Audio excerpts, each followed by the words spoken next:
Sétimo ano, bom dia. Filosofia. Peguem o livro de vocês aí de filosofia, lá no capítulo 7, vamos lá na página 29 de vocês, tá? Página 29, tá? Capítulo 7.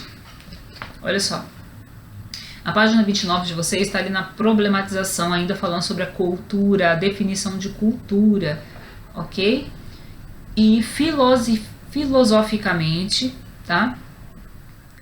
A cultura é a condição da humanidade, ou seja, é a ação criativa que define o ser humano. Então, uma das definições de cultura para a filosofia é que ela é a condição da humanidade, tá? É o jeito que a pessoa vive, são seus costumes, são seus hábitos ali dentro daquela sociedade que ela vive. Então, uma das definições da palavra cultura para a filosofia é a condição da humanidade. Tá? Quando a gente fala em condição da humanidade, é o que eu já falei, o jeito que a humanidade vive, as regras que ela vive, o país que ela vive, a cidade que ela vive, os costumes, os hábitos, né? A moral e ética daquele lugar, tá bom? Então, quando a gente fala assim, aqui também está dizendo assim, portanto, para a filosofia, a cultura resulta das respostas que os diversos grupos humanos produzem ao longo da história, para melhorar o quê? Satisfazer as suas necessidades e seus desejos. Então, com o passar do tempo, os seres humanos eles vão crescendo, assim, através do conhecimento, eles vão aprimorando técnicas, eles vão vendo as necessidades, de regras. Então, a cultura, ela é feita com o passar do tempo. Existem muitas culturas hoje no mundo inteiro que já são culturas dos antepassados, tá? E que ainda prevalecem até hoje. Os hábitos, os costumes, né? A moral e ética, alguma coisa ou outra muda, né? Com o passar dos anos, com os novos pensamentos, com as novas ideias das pessoas, tá? Então, assim, para a filosofia, olha que importante aqui na página 29, tá? Tá na problematização, segundo parágrafo. Então, portanto, para a filosofia, a cultura resulta de respostas que os diversos grupos humanos produziram ao longo da história para melhorar, né, para melhor satisfazer suas necessidades e seus desejos. Então, o ser humano, com o passar de anos e de séculos, conforme eles foram se adaptando, as coisas foram mudando, então eles vão melhorando, adaptando a sua cultura, né? Tem que lembrar o seguinte, a cultura é uma coisa que existe desde quando Deus criou Adão e Eva. As culturas são diversas que existem no mundo.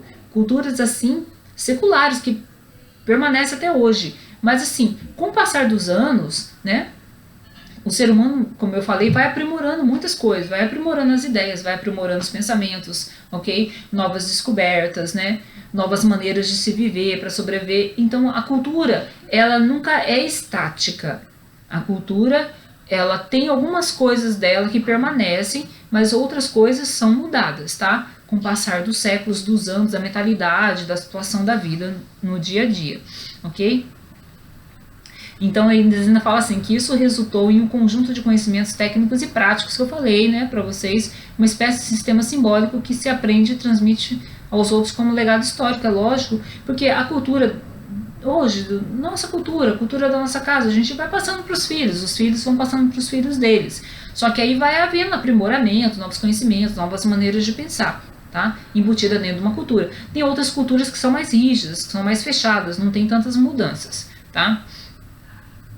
Aqui está falando assim que nesse processo o indivíduo não só aprende cultura dos seus antepassados, mas também cria novos aspectos que a renovam. A cultura de qualquer lugar do mundo pode ser renovada. Como eu falei, a cultura não é uma estátua, né? Ela tem princípios, ela tem valores que permanecem, né? Mas muitas coisas são acrescentadas a essa cultura de qualquer país, de qualquer lugar do mundo, tá? Será que existe uma cultura que as pessoas não mudam nada, é bem fiel àquelas do passado tal? Eu acredito que sim. Vamos lá, quem mais que nós temos para ver sobre cultura aqui? Olha só, a antropologia, que fala aqui no livro de vocês, na página 30, lá no primeiro parágrafo, antropologia é uma ciência, a gente estuda antropologia na faculdade. Em algumas faculdades, dependendo do curso que você vai escolher, você vai acabar estudando antropologia. Apesar que os antropólogos, né, esse pessoal que investiga ruínas, né, eles estudam antropologia. Então é uma ciência que tem como objetivo o estudo do ser humano e da humanidade, de maneira totalizante, ou seja, abrange todas as suas dimensões. Então a antropologia, ela estuda o ser humano. Quando acham alguns sítios arqueológicos, aí os antropólogos, os arqueólogos vão para lá, começam a estudar, né, os sítios arqueológicos, né, através dos objetos que encontram, às vezes através de alguma pintura, através de alguma escrita, eles já começam a pensar naquele homem, como que ele vivia, como que era o costume deles, ok? Então a antropologia é uma ciência que tem como objeto de estudo o ser humano. A antropologia estuda o ser humano, tá? E abrange todas as dimensões do ser humano, todas as áreas da vida do ser humano, ok?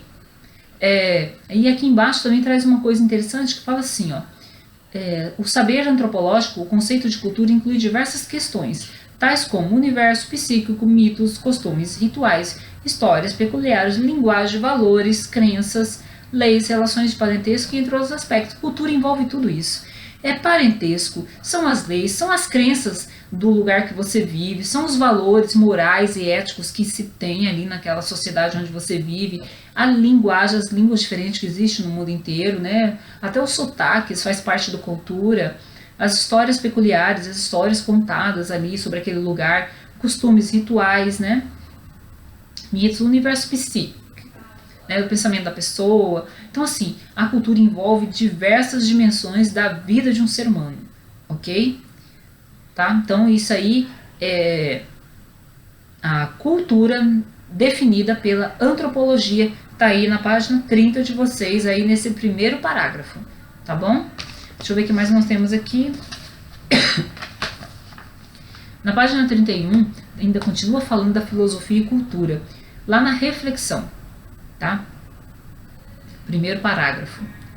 No campo da filosofia, cultura está diretamente relacionada às respostas, construída pelos grupos humanos para representar os desafios da existência.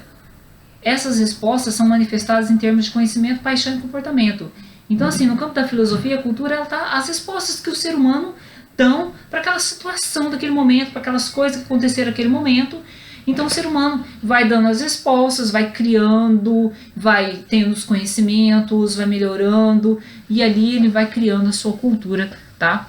Com o passar do tempo, tá? Então, como diz aqui, dentro da filosofia, a cultura está diretamente relacionada às respostas construídas pelos seres humanos, tá? Para representar o quê? Os desafios da sua existência. Então, os seres humanos, com o passar do tempo, cada um nos seus locais, nas suas regiões, nas suas vilarejos, nas suas cidades, eles foram criando uma cultura, né? Para eles ali, para aquele local, foram criando respostas para tudo aquilo ao seu redor. Que maneira eles iam agir? Que maneira eles iam construir? Né? Qual que é a maneira de pensar? Qual que é a maneira de se alimentar? Quais são os costumes? Então, são as respostas que o ser humano vai dando para tudo aquilo que surge ali na vida dele, naquele momento que eles começam a construir uma organização, uma sociedade, ok? Bom, vamos ver se tem mais uma coisa interessante aqui, sobre cultura e filosofia. Olha só, tá aqui no último parágrafo, cultura falando assim que cultura é um mapa, um receituário, um código através do qual as pessoas de um dado grupo pensam, classificam, estudam e modificam o mundo e a si mesmas. Tá? Então, cultura é isso mesmo, é um mapa, é um receituário daquele local, daquele país, daquele estado, tá? Com as pessoas de um dado grupo pensam, classificam, né? O que elas pensam, qual é o pensamento daquela cidade, daquele estado, qual é aquela cultura, o que eles vivem, o que eles pensam, como que eles agem, né? É uma cultura, tá? Então, a cultura tem tantas respostas para você definir cultura, né? Aqui em cima também, no parágrafo anterior, fala assim, porque para nós, cultura, né, é a maneira de viver total de um grupo, de uma sociedade, país ou pessoa. Então, a maneira de viver de um grupo de pessoas, a maneira de viver de um país, a maneira de viver de um estado, é a cultura, ok? Beleza? Então, a página 31 tem essas definições aí, que vocês vão achar aí, né, primeiro parágrafo, aí vocês vão lá no último parágrafo, só lá são as primeiras frases, e no penúltimo parágrafo, onde fala assim, de fato, quando o antropólogo social fala em cultura tal, é importante esses parágrafos aí, tá? para vocês aí. Nós estamos no capítulo 7, né? E lá na página 32 tem perguntas. Eu não sei, mas acho que eu já passei isso para vocês na aula programada. Olha só, número 1. De que maneira a cultura interfere na formação das pessoas? São respostas pessoais. Eu até já falei algumas coisas aqui com vocês. É importante estar lendo o livro de vocês, tá? Então, de que maneira a cultura interfere na formação das pessoas? Mas as pessoas, quando nascem em algum lugar, elas já vão recebendo a cultura daquele lugar desde pequeno, tá? É correto afirmar que no Brasil existem culturas que, apesar de diferentes, contribuem para a formação do povo brasileiro? Justifique. Lógico, o povo brasileiro é um povo só, mas é um povo descendente de portugueses, é um povo descendente de espanhóis, junto com os índios, os africanos. Então tem várias culturas misturadas aqui no nosso Brasil, tá? Então, apesar de todas essas culturas diferentes, se formou uma nação, a nação brasileira. Apesar da cultura dos portugueses, né? Apesar da cultura dos índios e dos africanos, né, se formou um povo brasileiro, cada um com as suas culturas. A gente tem essa mistura de cultura desses três povos aqui e dos que vieram depois também, tá? Eleja uma prática cultural comum à sociedade ou a qual você esteja relacionado e descreva. Uma prática comum da nossa cidade. O que será que é comum aqui na nossa cidade, que todo mundo faz, todo mundo pratica? Tem uma coisa que eu não faço, mas já fiz muito. Tomar tereré é uma prática cultural, né? Mas eu não tomo mais tereré. Mas muita gente toma. É uma prática cultural do nosso estado, tá? Vamos lá. Tem uma aqui, ó, a 4. Comente a seguinte ideia defendida por Roberto da Mata. Cultura é um mapa, um receituário, um código, através do qual as pessoas de um dado grupo pensam, classificam, estudam e modificam o mundo e a si mesmo. A cultura muda as pessoas, tá? A cultura define quem você vai ser. Então, leia essa frase dele mais umas 2, 3 vezes e responda, tá bom? Aí aqui nós temos a pergunta número 5. A análise da cultura de outros povos é feita com base em valores culturais específicos, porque cada povo tem os seus valores específicos, sua cultura específica. E isso pode gerar atitudes e interpretações etnocêntricas, tá? Achando que aquele povo é o melhor, que aquela raça é a melhor. Pesquisa o significado de etnocêntrico. Existe um exemplo desse tipo de comportamento. Primeiro que vocês precisam pegar o dicionário ou então pegar no Google, digitar essa palavra etnocêntrico e ali vocês vão encontrar as definições. Principalmente no Google vocês vão encontrar exemplos ali também, tá? No dicionário talvez vocês encontrem só o significado, mas no Google, além do significado, vocês vão encontrar o exemplo dessa palavra, tá? E aqui a número 6 é o seguinte: pesquise na internet, tá? A Declaração Universal sobre a Diversidade Cultural. Leia e indique os pontos que você considerou mais relevantes. Quais os pontos mais importantes? Vocês vão abrir o Google, digitar lá, Declaração Universal sobre a Diversidade Cultural. Aí, leia a declaração. Vai ter coisas ali que você vai achar interessante. Aquilo que você vai achar interessante, você coloque aqui no livro, ok? É assim que vocês vão fazer aí as atividades de vocês. Já dei uma dica aí. Até a próxima videoaula. Tchau!